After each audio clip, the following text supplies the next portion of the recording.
स्वागत है आप सभी दोस्तों का आपके अपने YouTube channel job alert by Anshul पर। यदि आप हमारे चैनल पर नए हैं तो चैनल को सब्सक्राइब कर लें और बेल आइकन प्रेस कर लें, जिससे कि सबसे पहले नोटिफिकेशन पहुंचे आपके पास। आप सभी विद्यार्थी राजस्थान के अंतिम बजट, इस साल के इस कार्यकाल के जो अंतिम बजट है उसका इंतज़ार कर रहे थे, वो आज पेश किया गया है। उसमें युवाओं के लिए काफ़ी कुछ खासा मिला नहीं है, लेकिन आज इस बजट के बारे में हम आपसे डिटेल से बात करते हैं। इस बजट में आपको पूरा समझाया गया जाएगा इस वीडियो में कि क्या बजट में आपको मिला है, क्या उम्मीदों पर आपकी सरकार खरी उतरी है, क्या नहीं। सबसे पहले हम बात करते हैं कि जो विद्यार्थियों के लिए सबसे बड़ी बात कि जो एग्जामिनेशन है आपकी सभी भर्ती परीक्षाओं को वन टाइम रजिस्ट्रेशन फीस देने के बाद निःशुल्क करने की घोषणा। यानी कि आप कोई भी राजस्थान की एग्जामिनेशन देंगे, उसमें आपको एक बार रजिस्ट्रेशन करने के बाद फीस जमा करवानी है। उसके बाद में आपको कोई फीस नहीं देनी, यानी कि आप निःशुल्क फॉर्म भर सकते हैं।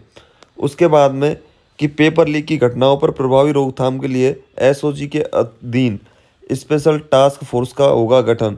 यानी कि आप सभी को पता है कि लगभग लगभग राजस्थान का प्रत्येक पेपर लीक हो रहा है। इस पेपर लीक को रोकने के लिए इस बजट में स्पेशल टास्क फोर्स का गठन के लिए इस बजट में प्रावधान रखा गया है। उच्च शिक्षा में गुणवत्ता के लिए जयपुर में फैकल्टी डेवलपमेंट अकेडमी स्थापित होगी। उच्च शिक्षा में गुणवत्ता के लिए जो फैकल्टी डेवलपमेंट अकेडमी है वो जयपुर में स्थापित की जाएगी। उसके बाद में आगामी वर्ष में इंटरनेशनल राजस्थानी कॉन्क्लेव का होगा आयोजन, जिससे युवाओं को काफ़ी प्रोत्साहन मिलेगा। जयपुर में 300 करोड़ की लागत से APJ Abdul Kalam institute of biotechnology खोली जाएगी। ये इस बजट में बताया है। महंगाई से राहत के लिए 19,000 करोड़ का राहत पैकेज दिया गया है। जिला मुख्यालयों पर विवेकानंद यूथ हॉस्टल बनेगा और प्रतियोगी परीक्षाओं की तैयारी करने वाले विद्यार्थियों को आवासीय सुविधा इसमें मिलेगी। यानी कि राजस्थान के प्रत्येक जिले में स्वामी विवेकानंद यूथ हॉस्टल बनाया जाएगा, जिसमें प्रतियोगी परीक्षा करने वाले विद्यार्थियों को रहने का प्रावधान रहेगा, आवासीय सुविधा उसमें रहेगी। इसके बाद में घरेलू बिजली उपभोक्ताओं को 100 यूनिट प्रति माह तक बिजली मुफ्त। 1,04,00,000 से ज़्यादा परिवार लाभान्वित होंगे। पहले ये योजना 50 यूनिट तक प्रति माह तक बिजली मुफ्त मिलती थी, लेकिन इसको बढ़ाकर अब 100 यूनिट प्रति माह तक कर दी गई है। युवाओं को स्टार्टअप के लिए 250 करोड़ रुपए का फंड इस बजट में रखा गया है। बायोटेक्नोलॉजी पॉलिसी 2023 लाने की इसमें घोषणा की गई है। इसके बाद में कोटा में माइनिंग यूनिवर्सिटी की स्थापना की घोषणा की गई है। कोटा के लिए ये बड़ी खबर है कि माइनिंग यूनिवर्सिटी की स्थापना के लिए वहाँ घोषणा की गई है।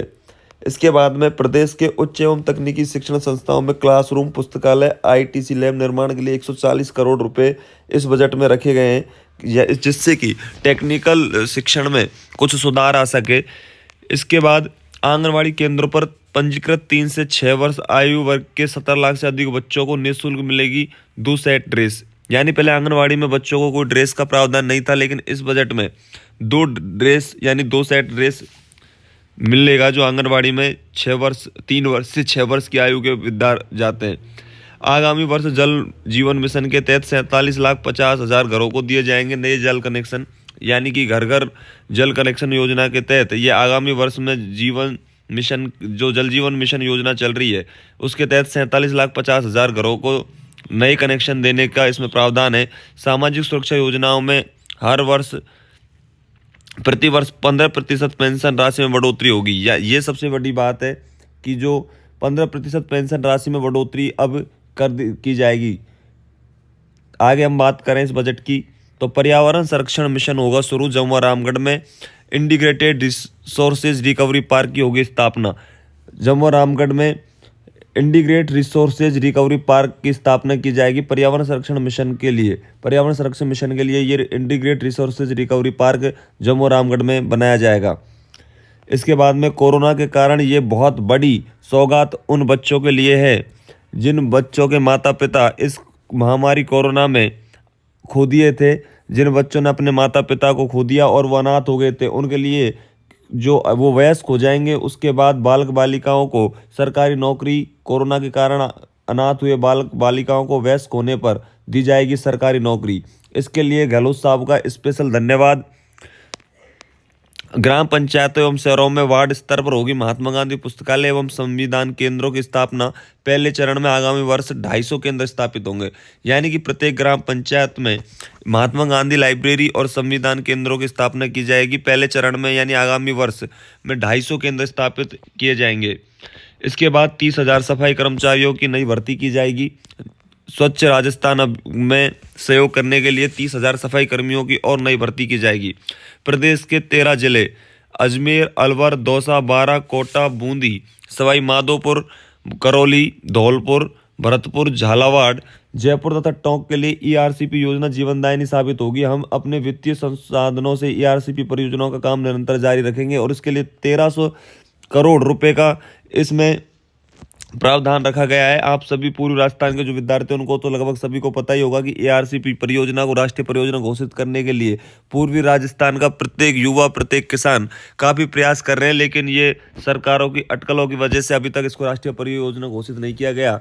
दोनों ही सरकारें इसके पीछे लगी हुई है। कांग्रेस, बीजेपी एक दूसरे पर आरोप प्रत्यारोप लगा रही है। इसके लिए 13 करोड़ रुपए इसको कांग्रेस सरकार ने इस बजट में दिए गए हैं। 2 अक्टूबर से 30 जनवरी तक खादी के उत्पादों पर 50% छूट दी जाएगी। यानी 2 अक्टूबर से 30 जनवरी तक जो खादी के जो भी प्रोडक्ट हैं उन पर 50% तक छूट दी जाएगी।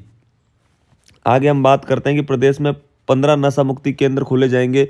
आप सभी को पता है कि राजस्थान में दिनादिन नशे की जो लत है वो बढ़ती जा रही है। इसको रोकथाम के लिए प्रदेश में 15 नशा मुक्ति केंद्रों को खोलने की गहलोत साहब ने इस बजट में घोषणा की है। 15 नशा मुक्ति केंद्र खोले जाएंगे।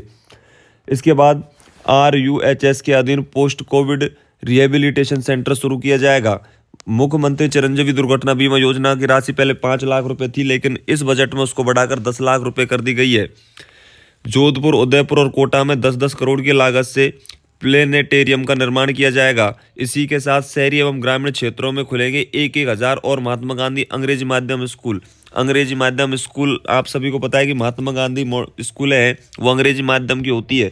इसके लिए 1,000 स्कूल गवर्नमेंट जो होते हैं वो शहरों में खोले जाएंगे और 1,000 ही ग्रामीण क्षेत्रों में ये खोले जाएंगे। जोधपुर में मारवाड़ मेडिकल यूनिवर्सिटी का निर्माण किया जाएगा, जिसमें 500 करोड़ रुपए का व्यय होगा। ये सबसे बड़ी सौगात आप जो जोधपुर साइड के विद्यार्थी हैं उनके लिए है कि जोधपुर में स्थापित होगी मारवाड़ मेडिकल यूनिवर्सिटी। 500 करोड़ रुपए का होगा व्यय। ये सबसे बड़ी बात जोधपुर के विद्यार्थियों के लिए है। छात्राओं के साथ साथ अब छात्रों को भी RTI के तहत कक्षा 1 से 12 तक निःशुल्क शिक्षा की घोषणा की गई है। पहले केवल बालिकाएं ही इसमें RTI के तहत जो प्राइवेट स्कूलें होती थी उनमें 25% बालिकाएं निःशुल्क पढ़ती थी, लेकिन अब लड़कों को भी यहाँ निःशुल्क कक्षा 1 से 12वीं तक पढ़ने का प्रावधान रखा गया है। आगे बात करते हैं प्रतापगढ़, जालोर में राजसमंद में राज्य सरकार के खर्चे पर मेडिकल कॉलेज की स्थापना की जाएगी। 1,000 करोड़ रुपए इसमें खर्च किए जाएंगे। सभी सरकारी स्कूलों के 8वीं कक्षा तक के विद्यार्थी को अगले वर्ष भी निःशुल्क यूनिफॉर्म दी जाएगी। जो विद्यार्थी कक्षा 1 से 8वीं तक सरकारी स्कूलों में पढ़ते हैं उन सभी विद्यार्थियों को निःशुल्क यूनिफॉर्म यानी उनकी स्कूल की ड्रेस फ्री में दी जाएगी। जो विद्यार्थी NSS, NCC, स्काउट एवं गाइड का जो रहते हैं उनको सरकारी जो रोडवेज है राजस्थान रोडवेज में निःशुल्क यात्रा करने की सुविधा दी गई है। खेल प्रशिक्षक के लिए एक आपको पता है जो बहुत कम हमारे राजस्थान में अभी कोच के पद हैं, उनमें 100 पद और नए सृजित किए जाएंगे। ये भी सौगात जो खेल प्रेमी है उनके लिए है। Rajiv Gandhi national youth exchange programme शुरू किया जाएगा।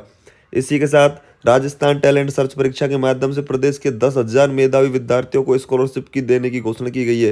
राजस्थान टैलेंट सर्च परीक्षा का आयोजन किया जाएगा, जिसमें टॉप 10,000 विद्यार्थियों को स्कॉलरशिप देने की घोषणा इस बजट में अशोक गहलोत साहब ने की है। सामाजिक सुरक्षा की दृष्टि से संपूर्ण देश में लागू हो OPS मुख्यमंत्री ने किया आग्रह। आपने ये बजट को भाषण सुना होगा तो उसमें मुख्यमंत्री जी ने कहा था कि हम राजस्थान में OPS ओल्ड पेंशन सिस्टम लागू कर रहे हैं सभी सरकारी कर्मचारियों के लिए, लेकिन उन्होंने हमारे देश के प्रधानमंत्री मोदी जी से भी आग्रह किया था कि साहब आप भी पूरे भारत के जो कर्मचारी हैं उनके लिए OPS सिस्टम कर दें। ये विशेष बात उन्होंने कही थी। इसी के साथ आगे सभी EWS परिवारों को भी चिरंजीवी योजना का निःशुल्क लाभ मिलेगा। पहले EWS वालों को चिरंजीवी योजना का कोई लाभ नहीं मिल रहा था, लेकिन अब बिल्कुल निःशुल्क इसका लाभ मिलेगा। सामाजिक सुरक्षा की दिशा में ऐतिहासिक कदम, आगामी वर्ष से Mahatma Gandhi minimum guarantee scheme होगी लागू। विद्यालयों में आधारभूत ढांचे के विकास के लिए 200 करोड़ रुपए और व्यय करेगी कांग्रेस राजस्थान सरकार।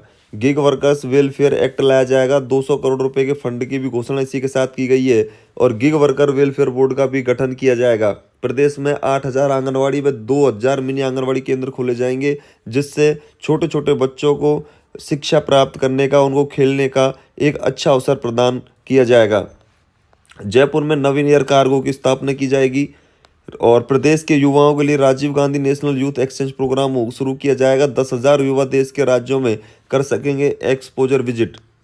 इंदिरा रसोई योजना का ग्रामीण क्षेत्रों में भी अब विस्तार होगा। अभी ये केवल शहरी क्षेत्रों में चल रहा है, जहां पर इंदिरा रसोई पर आपको खाना मिलता है, लेकिन इसको बढ़ाकर 2,000 किया जाएगा। अभी 1,000 ये चल रही है, अभी 2,000 इसको बढ़ाकर किया जाएगा, जिसका धीरे धीरे विस्तार ग्रामीण क्षेत्रों में भी किया जाएगा, जिससे वहाँ पर जो परिवार खाना नहीं खा पाते हैं टाइम पर, उनके लिए भी ये अच्छा कारगर साबित होगा। प्रदेश में 300 विद्यालय हैं, उनको क्रमोन्नत किया जाएगा। रोडवेज बसों में महिलाओं को पहले 30% की छूट दी जाती थी, अब 50% छूट महिलाओं को इस बजट में दी गई है, यानी अब महिलाओं का केवल आधा किराया लगेगा। NTSE की तर्ज पर 10वीं कक्षा के विद्यार्थियों के लिए Rajasthan talent search exam scholarship शुरू की जाएगी। प्रतिवर्ष 10,000 विद्यार्थियों को स्कॉलरशिप इसमें मिलेगी। 75 करोड़ की लागत से जिला स्तरीय युवा महोत्सव आयोजित किए जाएंगे। कालीबाई भील तथा देवनारायण योजना के तहत बालिकाओं को दी जाने वाली स्कूटियों की संख्या 20,000 से बढ़ाकर 30,000 कर दी गई है। पहले केवल 20,000 बालिकाओं की स्कूटी मिल पाती थी, लेकिन अब 10,000 और वृद्धि करके इसको 30,000 कर दिया गया है। बालिकाओं को इलेक्ट्रिक स्कूटी दिए जाने का विकल्प भी उपलब्ध रहेगा। वैदिक संस्कृति को प्रोत्साहन के लिए शेष जिलों में भी खुलेंगे वेद विद्यालय। जिन विद्यालयों में वेद विद्यालय नहीं है, उन जिलों में वेद विद्यालय खोलने की घोषणा की गई है। Rajiv Gandhi scholarship for academic excellence के तहत विद्यार्थियों की संख्या 200 से बढ़ाकर 500 करने की घोषणा की है। आगे बात करते हैं मुख्यमंत्री चिरंजीवी स्वास्थ्य बीमा योजना के तहत प्रति परिवार बीमा राशि पहले 10 लाख रुपए थी, जिसको बढ़ाकर 25 लाख करने का ऐलान आज के बजट में मुख्यमंत्री महोदय ने किया है। 150 करोड़ की लागत से वृहद स्तर पर होगा राजीव गांधी ग्रामीण एवं शहरी ओलंपिक खेलों का आयोजन। इस साल आपने देखा होगा कि जो शहरी और ग्रामीण राजीव गांधी ओलंपिक हुए थे, उनमें काफ़ी आपने बढ़ चढ़कर हिस्सा भी लिया होगा। Rajiv Gandhi study for excellence के तहत 500 विद्यार्थियों को लाभ दिया जाएगा। मेजर ध्यानचंद स्टेडियम योजना के तहत स्टेडियम निर्माण पर मैचिंग ग्रांट की सीमा बढ़ाकर 1 करोड़ रुपये कर दी गई है। कामकाजी महिलाएं के बच्चों की देखभाल के लिए 60 करोड़ रुपए की लागत से 500 प्रियदर्शनी डे केयर सेंटर खोलने की घोषणा की गई है। जो महिलाएं काम पर जाती है या कोई और काम करती है, उनके लिए बच्चों की देखभाल करने के लिए 500 प्रियदर्शनी डे केयर सेंटर खोले जाने की घोषणा बजट में की गई है। प्रदेश के सभी पशुपालकों को दो दुधारू पशुओं पर 40,000 रुपये प्रति पशु बीमा कराने के लिए मुख्यमंत्री कामधेनु योजना लागू होगी। जो प्रदेश में पशुपालक हैं, उनको के दो पशुओं को दुधारू पशु है, उनका 40,000 रुपये का पशु बीमा कराने की मुख्यमंत्री कामधेनु योजना लागू की है। पशु मित्र योजना के तहत 5,000 युवा पशुधन सहायकों एवं पशु चिकित्सकों को मानदेय पर रखा जाएगा। अभी 5,000 यानी उनको मानदेय पर रखा जाएगा। पशु मित्र योजना के तहत पशुधन सहायक एवं पशु चिकित्सकों को अंतर्जातीय विवाह में दी जाने वाली जो सहायता राशि थी, वो पहले 5 लाख रुपए थी, लेकिन इसको बढ़ाकर 10 लाख रुपए इस बजट में कर दी गई है। यानी अगर आप किसी भी अदर कास्ट से शादी करते हो, तो उसके लिए सरकार आपको 10 लाख रुपए की सहायता प्रदान करेगी। आगामी वित्त वर्ष में कोई नया कर नहीं लगाने की भी घोषणा साथ साथ में की है। ये आपको बजट का थोड़ा विस्तृत बता दिया गया है। ये बजट आज विधानसभा में पेश किया था। आप सभी को पता होगा कि गहलोत साहब ने पहले तो गई साल का बजट 8 मिनट तक उसका भाषण किया था, लेकिन उसके बाद में ये नया बजट आप सब के सामने पेश किया है। युवाओं को काफ़ी उम्मीदें थी। आप कमेंट में ज़रूर बताएं कि आपको क्या उम्मीद इस बजट से थी, क्या आपकी उम्मीद पर पूरे उतरे हैं गहलोत साहब, क्या कमियां रह गई है, आपके हिसाब से कैसा बजट होना चाहिए था, कैसा नहीं, कमेंट में ज़रूर बताएं। थैंक यू, धन्यवाद।